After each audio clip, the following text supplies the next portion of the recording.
Janine Lee in St. Francis Bay in the Eastern Cape. Good afternoon, Janine. What's the latest from St. Francis Bay? What's happening there right now? Thanks, Faith. Well, the MEC for Local Government has just visited the area, and we spoke to him on that point you mentioned, that just one voluntary fireman for this entire area. And if you take into consideration that the majority of houses around here have thatched roofs, you can understand that if there is a fire, that one voluntary fireman with one lonely engine is just not enough to contain the blaze. But all morning, residents have been arriving. Many of the houses here, 80% of them on the canals, are not lived in by locals. They are holiday homes. So when people saw about the fire late yesterday, they made plans to book flights, and they've driven through the night. So people are arriving all the time here to assess the damage, look at their houses, and the cost of counting the damages will now begin. There's also going to be a South African Police Force forensic investigation that will take place. So that's where we are at the moment. What's the exact extent of the damage? Can we put rands to it at the moment, Janine?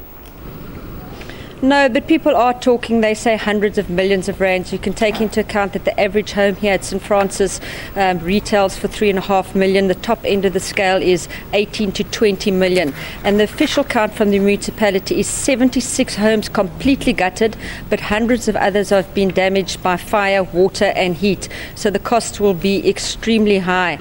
And some of the reason is that many people could not get their boats out of garages. They had cars in garages.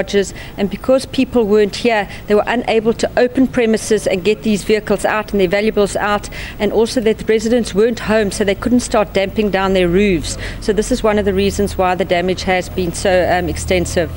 And what's the word from the affected families? Do they all have alternative accommodation? Once again, Faith, the community has come to the fore, and it's a great spirit. Everyone has pulled together. Everyone has offered each other accommodation. So that's all taken care of. But a lot of human interest stories. One old man told me that when he saw his roof catch alight, he looked at his house for the last time. He turned his back on it and he walked away, he said, because he couldn't stand to see it burning. Another resident told me that within 3 minutes of his roof catching alight, his entire home had been gutted. But if we have to take some positive out of this tragedy, nobody injured, no lives lost. So that's a positive out of a very devastating fire. Our reporter Janine Lee in St. Francis Bay in the Eastern Cape.